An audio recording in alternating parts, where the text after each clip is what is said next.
Menjelang Hari Raya Idul Adha, jumlah permintaan hewan kurban di Kota Prabu Muli mulai meningkat. Salah satunya pedagang hewan kurban Seprikau.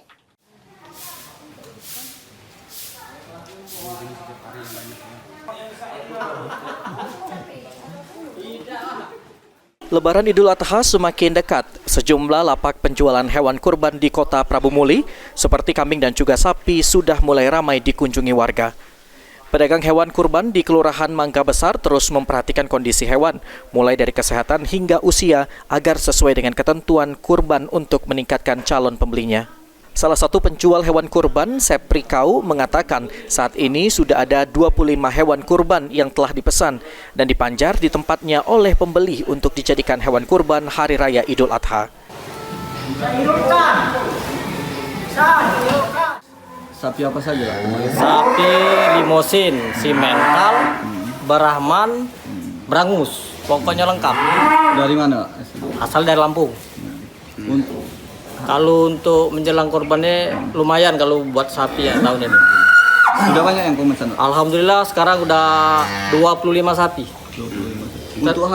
Untuk harga variasi ada yang 25, 20 sampai yang 95 juta. Kita ready 35 ada.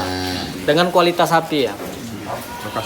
Lokasi di Mangga Besar, Jalan Jamban Akar 2.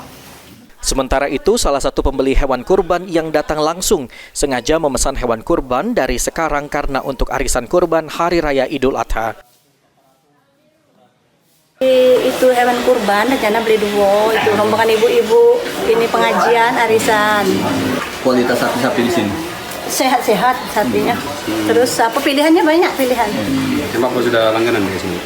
Kalau langganan tuh kita langganan beli daging di pasar. Kalau beli kurban terus kali ini kita. Iya. Rencana beli 2 gitu ya? Ya, insya Allah beli 2. Berarti tiap tahun gitu ngadu Buka arisan ya, insya Allah tiap tahun kita buka arisan. Kalau harga menurut Ibu untuk di sini gimana? Sesuai standar. Sesuai. Iya, sesuai. Sesuai dengan sapinya. Meski hewan kurban yang telah dipesan belum bisa diambil pembeli, penjual hewan kurban di Mangga Besar ini tetap merawat dan juga menjamin hewan yang telah terjual bisa untuk kurban di Hari Raya Idul Adha nanti. Anggi Perkasa, PAL TV.